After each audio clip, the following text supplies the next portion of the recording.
Hello, hello, Emily with Just Ask Em here. I have the legend, Calvin Parmer, with me. Hola. Yeah, so normally I have like a little note card. You won't see me have that today because, he's really good at talking, so I won't have to do too much this time. But introduce yourself. My name is Calvin Palmer. Most people call me Cal. I am originally from Buffalo, New York. Go Bills. I am a musician. Amongst other things. Yeah, amongst other things. Most people know me as a musician, though. Been doing that professionally for about 30 years, but I've been playing easily 40. Just moved back to Buffalo. This year actually makes 10 years being back. Officially. Prior to that, I was living in Atlanta. We'll get more into that later. But Atlanta was my home for almost 20 years. But it's good being back in Buffalo. A lot of phenomenal changes here. Wonderful people, talented people, driven people. I see people on their grind and their hustle. And that, I love it. I love seeing people executing their ideas and chasing their dreams. So it's a good time to be alive here. Yeah, so he's obviously only 25 years old still. Yes. So born and raised in Buffalo. What was childhood like for you? All right. So I was born on the east side. Yeah. Moselle and Ferry. Okay. I attended St. Matthew's Catholic School. Really? Yeah. Unfortunately, they're not open anymore. Oh, It's like, okay. it's almost, it's sad to drive past it because it's like it's just a big abandoned church and nothing's happening there. So my dad, he worked at GM, which was, he used to walk and ride his bike to the plant. Simple times. Yeah, and I'm an only child. Okay. So both my parents were in the home with me, thank God. Not to say anything wrong with a single parent, Right. but it is a blessing having both your parents in the home. Very religious household, very religious, but not so staunch where it didn't allow you to be creative and be you, but it gave a phenomenal base and a foundation. So I gotta ask, you obviously identify yourself as Christian. How did a Catholic school come about? So my mom didn't want me going to public school. Okay. Yeah. So, and the fact that the school was right across the street, that made it even easier. My mom was a stay-home mom. They don't do that anymore these days. Pop's balling out enough to where he gave mama a choice. Well, you can work if you want to work, but you don't have to work, baby. Brings back to those days. So right. So yeah. But see, with those days, it comes a different level of what's the word? Yeah, we don't like to use more submissive. No, that's okay. That's a whole nother show. Submissive is not a bad thing. No, it's not. It's actually not. If you're holding it down, if you're holding it down, you can call the shots without being, overbearing or disrespectful to your partner. But so the school is right across the street. My cousins went there. We all went there. It was a family school, and it still gave, there were smaller classrooms, of course, a lot more attention to the students. And when I actually did go to public school, I left, my last year there was because they only went to 8th grade. Okay. So when I got to 7th grade, I told my parents I wanted to go to public school. And they said, well, okay, that's what you want to do. That's fine. I'm sure that you got the base there, though. Yeah, and I'm sure they appreciated not having to pay that tuition either. Right. I remember my mom having me walk that check over $300 a month at that back in that time was a lot of money. Right. So after that, I attended Buffalo Traditional, which is now Performing Arts. But to circle back to your question, how me being a Christian, well, it's still, the principles are still very much the same. The ritualistic dogmas and practices are different with Catholicism, but My mom, my mom and my dad gave me enough of a foundation. I know what to take and what to leave. Yeah. What to sift through and hold on to, and then other parts are like, don't necessarily agree with that part, but I can connect with you on this part. And later in life, that allowed me to be able to communicate well with people, and at the same time be able to connect with people. You don't have to agree. We don't have to agree on everything. Yeah. But let's figure out where we do agree and build on that. And there's such an importance in that, because like in my household, it was the same foundation. Grateful, mom and dad are still together.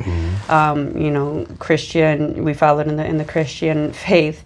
But my parents were young, so they were like doing the best that they could. Right. So it wasn't so much of that of, hey, this is what we want you to grow up and follow in. But, you have your own choice, or like mindsets, where it was just like more told to us. Because back then, that's what our church was. You don't do this, don't do that, don't do that. And so like over time, my learning style had to be a little different through adulthood. I developed better communication as an adult, because then as an adult I was allowed to pick and choose. I agree with this, don't agree with that so much. So there is, and like I said, for young parents or like raising your kids, one thing I can say is the more you tell anybody not to do something, they're either going to do it or do it on a worse scale. So that's probably like the only difference is the level of strictness and like, no. Because you have to understand yourself. You have to express yourself. You have to be able to have a conversation and be in a room where if somebody has a different opinion than you, it's not this defensive thing or like, well, you're wrong, or respectfully, agree to disagree. Right. Yeah, and that was just parenting during that time, And, old school. And the thing is, we have to remember that our parents were in their 20s. Like early, mid-20s, some younger. Right, some younger. Right. And my parents were like in their late 30s, but they were still figuring it out. So, if we keep that same mindset of wow, we're all just figuring this thing out. It doesn't have to be a thing of like, oh, they did it wrong. They didn't show us the right thing. I love my mom actually passed in '93 from cancer. Okay. And we're just talking. We're just talking. One of the things that I remember most about her is that every day before I would go to school, she would pray with me. She had her anointed oil, and she would pray, and it wasn't a weird prayer. It was like, hey, cover me, cover all the kids, bless the teachers, let them get home. That's it. And I think that's an element that, I'm not saying that you have to ram, religion down anyone's throat or anything like that, but I think that's, even those types of things, even if you don't go to church on Sundays or anything like that, those types of things help build a level of character in a child where they understand that there is something that protects them. Right, structure. There is something that guides and teaches, and it builds the family, and that's where there's a little bit of a breakdown. But all right, back on track. So that's where I do appreciate having gone to Catholic school. It also gave me a leg up because I was so far ahead of the students that went to public school. Yeah. It was like light years, which even to me, like at a young age, I was like, wow, why are you guys, why are we in 8th grade and you're talking about things that I learned in the 5th grade? Yeah. So I learned that at an early age, I learned the disparity between public and private school as well. And it's, it's just, but that's a whole nother thing, socioeconomic. Right, that'll be another episode. Yeah. But I think that's great too, that like you actually decided in 7th grade that, last year of elementary, I want to be in a public school. Because there's also a balance in that. Sometimes, if you're just only stuck in one environment and that's all later on in life at one point or another, you're going to have to cross that bridge into a different crowd of people or a different, way of life. So it was good that you almost created your own balance that young in life to understand, when you're in this kind of room, when you're in this kind of room. No, absolutely. And I wanted, a little bit more. I wanted to change. By that time, I was starting to really get into music. Okay. My dad He's been a musician for as long as I can remember. He played guitar, played in different gospel groups around town. He had gotten a piano. I didn't naturally gravitate to the piano initially when he got brought in the house. But drums and guitar, because he played guitar, so I wanted to be like my dad, you know. So I even remember I was like maybe 5 or 6 years old, and he put his guitar in a case, and I had a little plastic Happy Days guitar. Remember Happy Days of Fonz? Yeah, and they had a picture of Fonz on it with a leather jacket, and I'm trying to put my guitar in his case, and he's trying to close the case. He said, "Why won't my case close? My guitar is in there." You know, so at an early age, but he really didn't want to push me towards that. He wanted me to play more piano. That. But that wasn't just a natural thing initially for me. So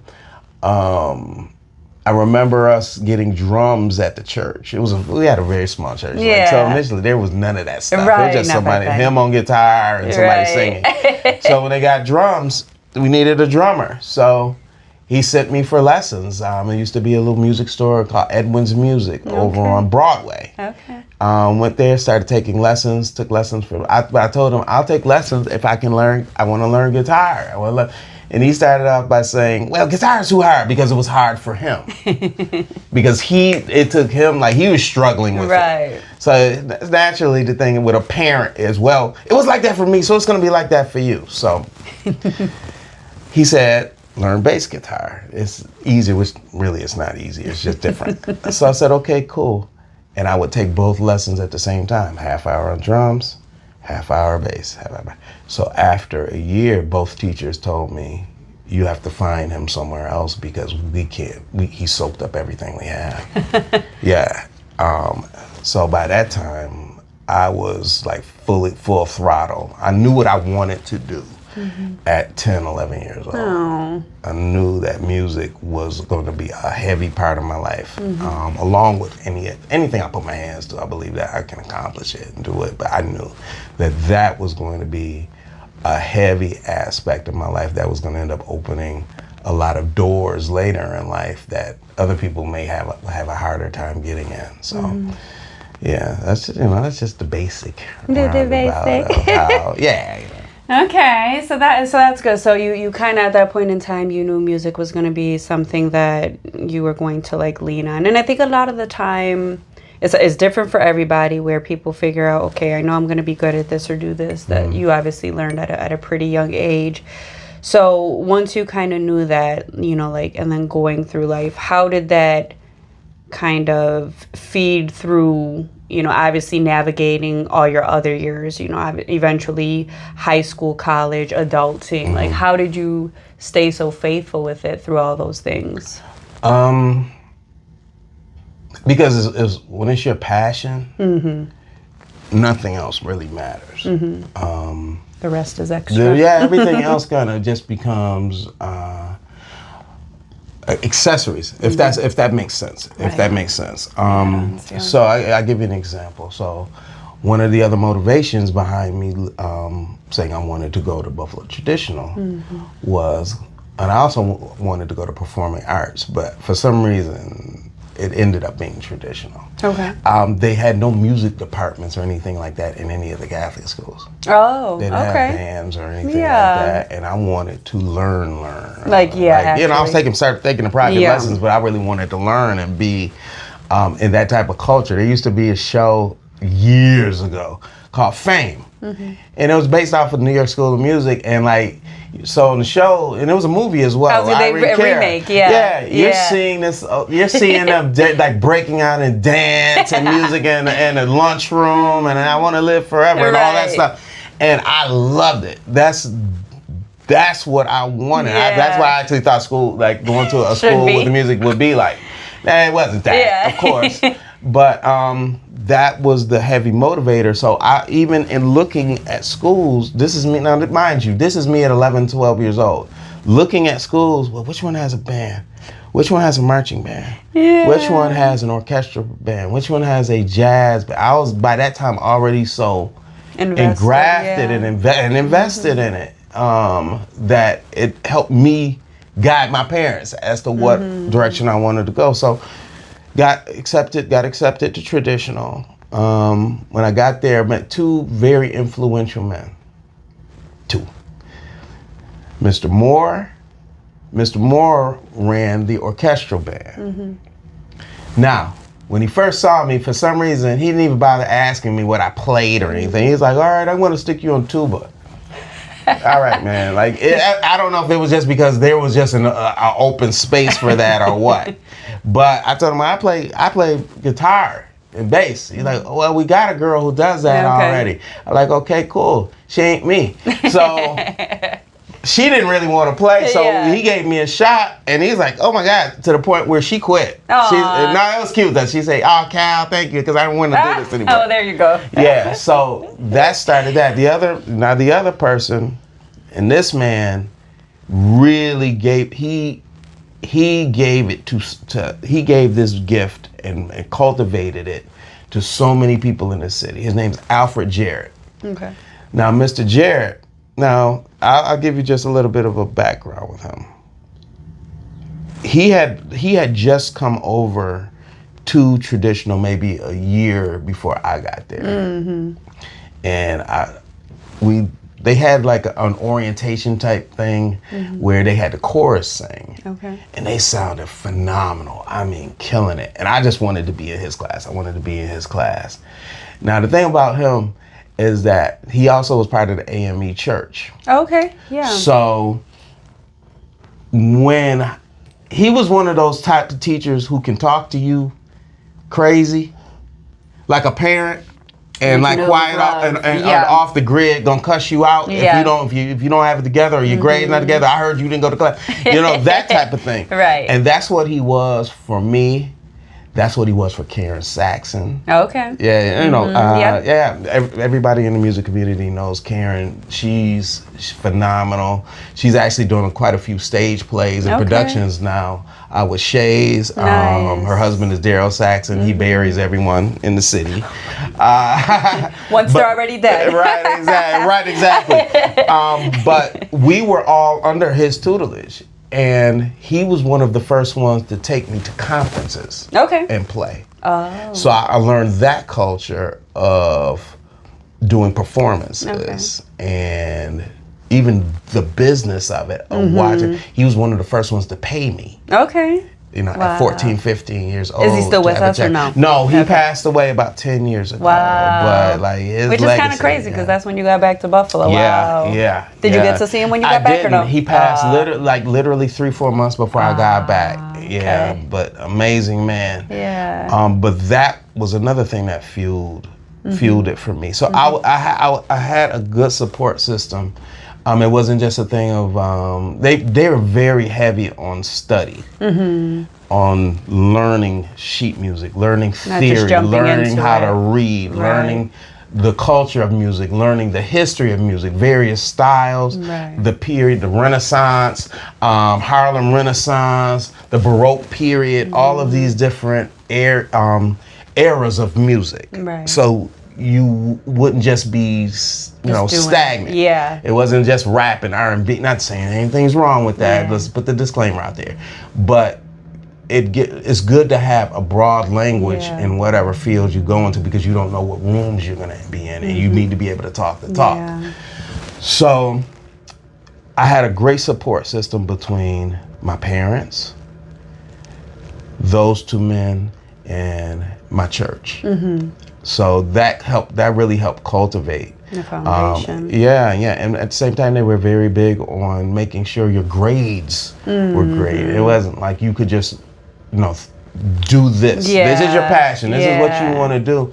But you're not going to be dumb in other areas whereby you're a starving artist. Yeah. And so there's so many points in just the last few things in the sense of, who supports you, but also just taking, and I think that's such a weakness these days, is just really taking the time where I love music. Love music. I like to think I could sing and like that's great and everything. And I remember when I was in college, I had to like just take a kind of whatever class just to meet my credits. I said, oh, Yeah, like history of music. Yeah, like I'll do music. Did not do well because it entailed music notes and this level and clef and C and it's this heavy and that. on math. It's heavy on mathematics. And well, and that's okay. Well, that explains for that. I don't like math. I'm good with numbers, but I hate math. And it was like a D. And I like, but that taught me where, like you said, when things look good, but you having that understanding and knowledge of it. And I don't think there's not enough of that in, child upbringing these days. If a child does bring in an idea to you, not only just putting them in a class, but like you said, taking the time to surround you or expose you to the business side of things, because there's a business side to everything. Absolutely. But understanding like the background of it, where music has been around for thousands of years, where did it start? Like hip hop and R&B didn't just become a thing. Like, where did it stem from? What's the history of it? Who was the first person who did this and that? And rhythm and blues. And there's such a beauty in like learning the foundation of things, or with anything, just so you can have a genuine understanding of what it takes to do this, how this works, why it works that way. So that's like that's just such a great thing to be exposed to. And then you never know what room you're going to be in. I hate politics. I'm not good at it. I don't, guys. That is a bad thing. We've talked about that. Yeah, I know. And you had, because it's just like you never know what room you're going to be in, and like I do get excited when I am in a room and I know something, but just exposing yourself to that broad knowledge and education of anything and everything is good. And I feel like between our cultures or certain religions, if it was a bad thing or something that was frowned upon, or it was like, you don't need to like learn about that. Fast forward in the times we live in, there's so many different and crazy things happening and going on. I have learned the importance of, well, it's not bad to understand or have a basic knowledge of this and that, because at the end of the day, everybody is human. So there's nothing wrong with at least learning about it or being knowledgeable, so you're not just have an ignorant opinion. Absolutely. Because there's so much of that these days. And it helps you be teachable. Well, even if you just, like you said, you don't have to be, have a PhD in every topic or every genre. Right. But as long as you have some type of form of a working knowledge or, a little bit of an understanding of something, even when you run into somebody who's knowledgeable in it, they actually can expand on your thoughts. Right. Or your ideas, or like, okay, well, you know what? I never thought about it like that. But that's dialogue, but that's being open to dialogue and communication, and not being so staunch in your thought process, believing that you're always right, that your idea is the way to go, that your plan is the one that's this, and this is how it works for me. And it's good to be moldable and flexible and able to communicate with people. Communication is key, really, to being successful in anything that you do. Back to what I was saying about what they gave me. Each one of them, from my parents to those gentlemen, and there have been other people who are influential, of course, but they all gave me aspects for success. Yeah. They gave me the education aspect. My parents gave me the foundation. They gave me a home.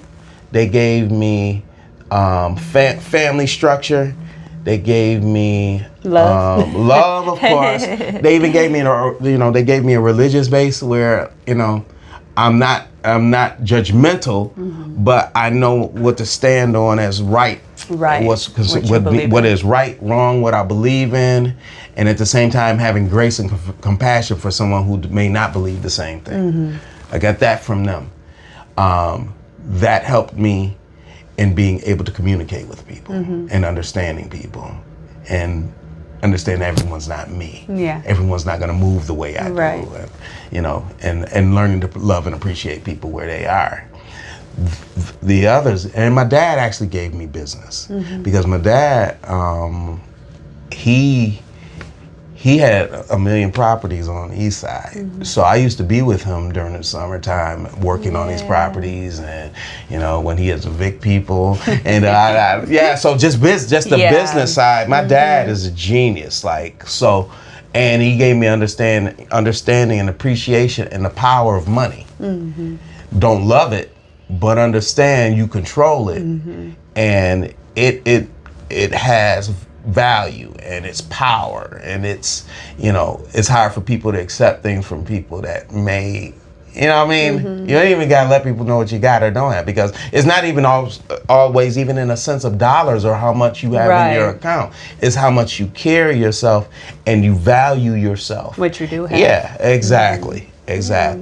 So that's what I got from my parents. The other gentleman gave me the music foundation, the knowledge, the business, being able to go into any room and give a service that people are going to love, and that they're going to want more of it. Oh my God, what's so different about what you do? Who's the guy with that hat? They got the little short guy. And everybody, oh my God, they were amazing. I need them for this, and learning business and being able to move in various rooms and knowing how to read the room, and that everything isn't hip hop. Everything isn't R&B. If you need me to do a country gig, I could do a country gig. If you need me diversity. We need to do some salsa too. I give that too.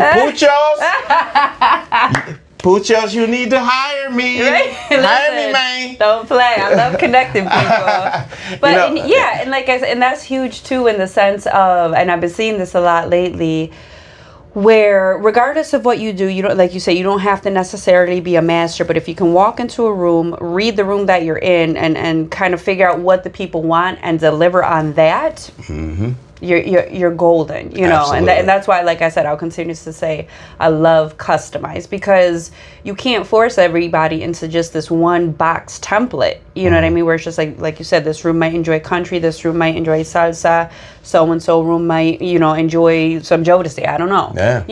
So, and like I said, I think that music brings people together. Absolutely.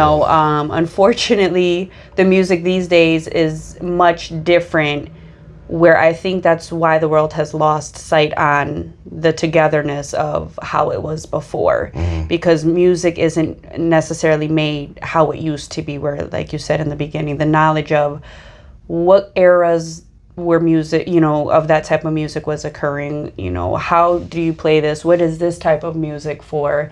And these days it's become just like black and white. Like, music is colorful, it should be, if it's this culture, you play this music. If it's this type of event, you play this music. There's a time and a place for everything, and I think it's identifying that and kind of, okay, what do you want to create at this point in time? But like you said, also understanding, who you're creating this show for. And it's just like, sometimes I wish things would slow down and go back to investing that quality and thinking of those details, because that is the difference. It really is. No, you're absolutely right. And just a nice point to what you just said about music being so different and compared to the past and things like that.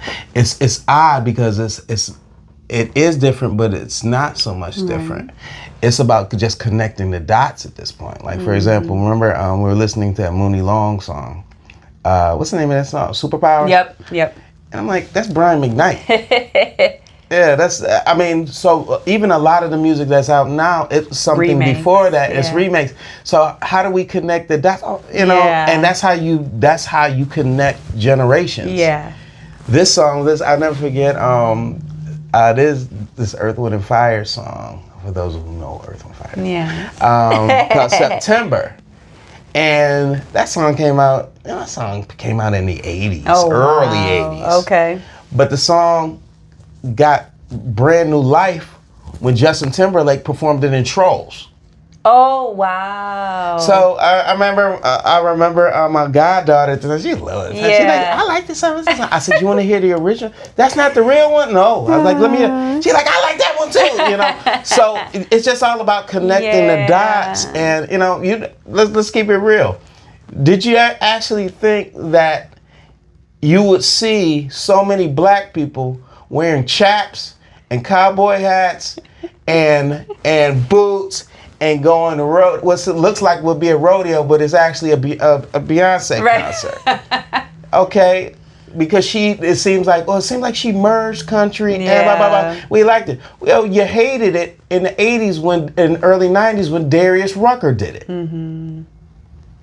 Charlie Pride is one of the first and only black country artists. He's won several CMAs, and he had been doing it since the '60s. So this is just a history lesson. Mm-hmm. Most things aren't new. Most things are just things that people latch onto because somebody that they love, they see them do it. Right. You saw Beyonce do it, so everybody latches onto it. Was it not great because she hadn't done it prior? No, it was still great music. But again, that's all history. That's all like learning. And I love her because in her own way, she actually broke down a barrier that had been around for years. Just in trying to understand music. So now I got friends like, man, I like that sound. Well, why don't you go listen to some of old Ray Charles' old stuff? It's nothing but country music. So, how many we got? No, you're good. All right, no, because we have to fast forward because this is a journey. You're good. It's a journey. So, pretty much did music through high school. I also play upright bass cello. I play keys as well. Not super fluent, but I'm pretty basic idea. I'm pretty good. I play the lead guitar. Also was in the chorus. I was all state chorus as well. So I can sing if required. And if the check is big enough. All right. So So after that, I had gotten a full scholarship to Berklee School of Music. My dad, and this again goes back to the parenting thing and not thinking that because it's something you wouldn't do that the child wouldn't be successful at it. He couldn't foresee me making money doing music. So they wanted me to go to Canisius. Went to Canisius, got a degree in accounting. That's okay. I use it now. Still use it. Fast forward a little bit further, I just played around town, did things here, whatever. It wasn't until the death of my mom that I said, I can't do this here anymore. I wanted more. Not to say that Buffalo didn't offer more, but it was just like there was this glass ceiling that was here. And I just wasn't being even surrounded by people that I felt understood what I was trying to do or wanted to do. And that's okay. Everybody doesn't have to understand. So, in '97, I moved to Atlanta. Okay, that was going to be my next question. How Atlanta came about. Yeah. No, right. Now with Atlanta, that was a beautiful time. It was like a renaissance because it was 2 years after the Olympics. Okay. Prior to the Olympics, downtown Atlanta was a cesspool. Drugs, gangs. But when they won the bid for the Olympics, they cleaned it up completely. They built Georgia Dome, Phillips Arena, all that stuff that everyone sees down there now. So I moved during the hot era when it was like popping. So you got me down there. I'm 24, 25 years old. Prime year. But yeah, I already had a plan. I said, okay, I have to go there. I like money. I started working for Georgia Department of Revenue. Okay. And did that for 2 years while I networked nights. Yeah. I was already downtown, so I would go to the different hot spots where music was, and that was the time of the Rico Wades and when Outkast and all of those types and you would run into them. Nice. And India Ari, I used to one of my first gigs was India Ari before she got famous. Okay. There was this spot called the Yin Yang Cafe that was down on 10th Street. Yeah, and everyone would come through there. I love him. One of my brothers, his name is Little John Roberts. He's a drummer. Okay. He was the drummer for Janet Jackson for several years. Okay. He did Velvet Rope Tour. Worked with so many artists, and his band ran the nights. But they were so dope. Whenever a major artist would come in town, they would come there on Thursday. If there was a Wednesday or Thursday, they would come there and they would do impromptu stuff. So they had like every hot artist that was popping during that time. Like Neo came out of that camp. It was just every hot artist out of Atlanta went through that space. At least at one point or another. That room. Yeah. So And I remember when Jill Scott came through before we knew anyone knew who Jill Scott was. Yeah. So that's what I was around. So, you would get your little opportunity to play or whatever. And every time I hit, I said, I'm going to bring heat. And I bled the stage every time. So that led to different producers wanting me to come in. Hey, man, come lace this track, blah, blah, blah. To the point where I didn't have to work anymore. Nice. I didn't have to do it. I kind of built that. Your passion funded. Yeah. And I would say one of the larger gigs that I got was the Celine Dion situation. I don't get to talk about that much. Yeah. But there was a producer that I was working with named Chuck Harmony. He's done a lot of work with so many people. And she, some of her lyrics came across his table. He said, man, I need, do your work on it. Well, yeah, cool. And I was union, so I would get checks regardless. And for any work that I did, I would get a quarterly check. So I got a quarterly check for this thing. I'm like, okay, cool, pay good. It wasn't until somebody called me and said, yo, congratulations. I said, congratulations on what? Yeah, she just won an American Music Award for that song that you did. Wow. Yeah, so from there, it just started spiraling. I was getting calls. Yeah, so a call from New Edition, Neo, did some things with, Outkast, TLC, a lot of spot date stuff because you were in the hub of everything being in Atlanta. Right.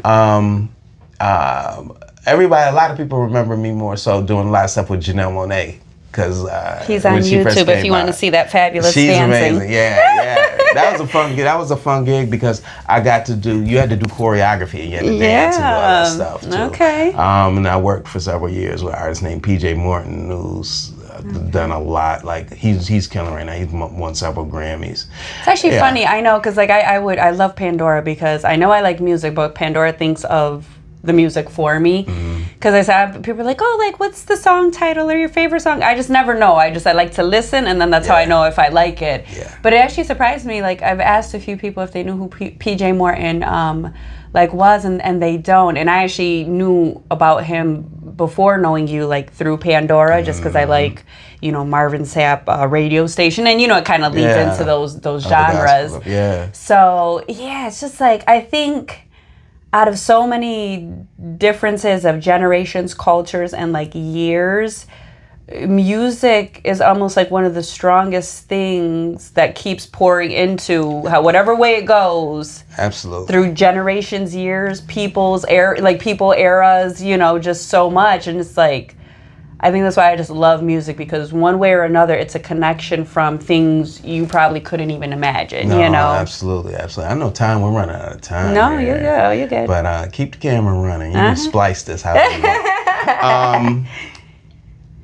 I would say, if nothing else, the takeaway from my life and the things that I've done would be, if there's something that you want to do, first identify what it really is. That's usually the most difficult thing. Envisioning identifying what it is that you love to do. And after that, you don't have to necessarily think so much hard about how that's going to fund your life. Right. Those doors will present themselves however they present themselves. That's why I love this platform, what you're doing now. Having known you for a little while now, I know the behind the scene things and sometimes the frustration of navigating because when you're good at a lot of different things, it can be hard navigating. Yeah, what do you do? What is your path? What is I can do this, I can do that, I do that. But what is your path and your destiny? Everything else is just a life thing. I could do that. I could be doing it. I could be, a CEO of a pharmaceutical firm if I wanted to. Right. I could be, owning my own restaurant if I wanted to. But those are life choices. When you're talking about the things that are your destiny, that's something that's a burning inside of you that it literally guides your way. And it's like a fire in the middle of the night that guides you through. And then when things get hard, and when things that's what you pull from to keep you going. That's why I believe, your destiny is God inspired. Everything else just kind of comes, you learn it, you get it, whatever. Right. But really that's not all that is supposed to be things that uplift what your destiny is. Yeah, I mean, I'll try to say this without getting emotional. Oh, that's okay. I'm sorry. Get emotional. There's nothing wrong with showing what you feel. Man. There's just so much, and it's not bad tears, there's so much to see where I am right now. I've known Cal, almost 2 years. He always says I threatened him, 6 months in of you're mine now. No. But so what is this? Week 2. The emotions with him is, I've been in church my whole life. Obviously, when you're raised in it, when you come from such a strict household, at one point or another when we first get out on our own, we're going to explore and figure out what works for us and what doesn't. But the importance of, although the parents were strict, they left us with this conscious and conviction and guide of, don't jump too far that it leaves you with permanent consequences or not being able to come back and kind of just, redeem yourself to still lead a life of what you're destined to do and fulfill your purpose. Right. But, God works in mysterious ways. I wasn't physically in a church, and it's not to say that you have to physically be in a church to have a relationship like with God. I think that's, misconstrued a lot of the time. Your relationship starts, at home or wherever you just, build that relationship with Him.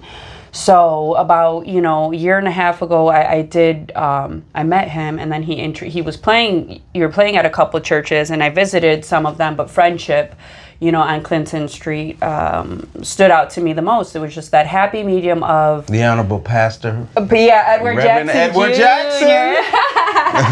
But what I loved about him is number one, he was a young pastor, but the ambience of the church was old school, which is where I originated. So it was just such a happy medium in the sense of that old school, but enough modernization to keep up with the times within reason of still maintaining, Christianity or life that pleases like God. But fast forward, just the power of being in the right rooms at the right time, that eventually led, to me not only being able to design, pastor's office, but he's also a therapist. And now I am, a personal assistant with him by day.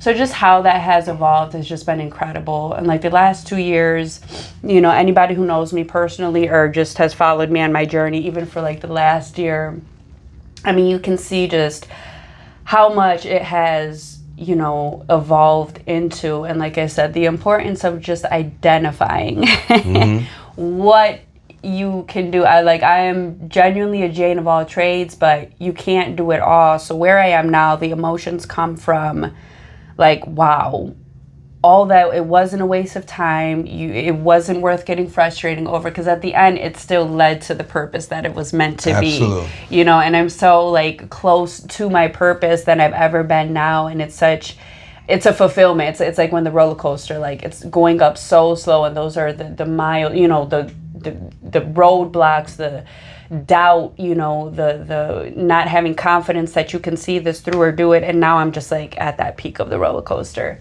So, it's such a great time and a great experience for that. And just, and that goes to the support, and that's why you got to take care of people, because you never know who can offer you what. And even when they do offer you that, don't just throw them away, because every guest I've had, those are the foundation. DJ P Nasty, Rachel with Rena Jewelry, so many more, Coach Onyx, and now the legendary Calvin Parmer, those are all blocks to my foundation of what this will be, and I believed in it. But I heard a song this morning, and she said, don't hope, know. So like with that being said, it's just like I'm in a period of just knowing, you know, I'm booked in June and July. Yes, you are. And I said, you know, you're doing your thing when you have to take a week off and say, hey, I'm not available, you know, this week. That's fantastic. You know, so I'm just super grateful for the people who take time. Time is the most valuable things these days. Their music, there's just so much depth to it. We've only covered a little bit, but there's just so much depth. And what I hope for Buffalo is to kind of start doing things that bring that culture together. So what you did experience in Atlanta starts to happen here, because we need something to hold on these days that we're living in with everything going on, you know? Yeah. I believe that's happening. One of the biggest problems with here, and it's everywhere, is that there were a lot of racial and cultural divides more than anything else. Very segregated city. Yeah. And it's, you know, things are changing. It just can be slow moving, but again, I believe it's moving, though. It's all about conversations and also deciding that we start figuring out where we meet as opposed to focusing on where we're divided. Let's figure out, you know, what it is that we have and what our common goals are, what our commonalities are. You know? Collaboration, not competition. Yeah. I'll never forget, there was this song that Sting wrote back in the 80s. I believe the title was "Rush Do the Russians Love Their Children Too," and that was during the time of the Cold War, and we saw the Russians as such a threat. And they're trying to usurp the world and nuclear holocaust and all something. And he wrote this song, and he asked that question. He said, well, don't they have kids that they love and want to see grow up, and that they want to see thrive, and even when they're gone, that they know that their children and their grandchildren are. Well, those are the areas where we try to meet. Connect, yeah. Let's figure out where we connect, and then from there, we can build together. Everybody's like, well, we need to work together. Well, you don't even want to sit down and have a conversation or coffee with me to figure out, well, what do we agree on? How does it start? Yeah. You don't even know if you might like the same beer that I do. Right. And let's talk about beer. Oh, wow. And that starts the dialogue. Cup of coffee. You'd be surprised what a conversation starter, a cup of coffee or a glass of wine or beer could be. And that's a reason why big business is done over food and alcohol. And like I said, like I think the biggest, the last thing I'm gonna close with is just like my last episode, the difference between efficiency and rushing. It doesn't happen overnight. Like it just doesn't. And I think a lot of people struggle these days with whether it's social anxiety or just wanting to get it on social media and look like it's bigger than it is. The things worth happening or you know, experiencing take time. And when you develop that understanding, it actually calms your anxiety and gives you this piece of there's no rush. There's no rush in whatever you're trying to build or create. And honestly, if it's your retirement plan, you wouldn't want it to happen overnight because it's going to crash and burn. So if you want that longevity with anything, with a relationship, with a business relationship, with your career or you know, as an entrepreneur or musician, whatever the case may be, spend that quality, you know, building, you know, something great, unique, and amazing, because there's just genuinely not enough of that, like these days. And that's really just the one thing that can make you different.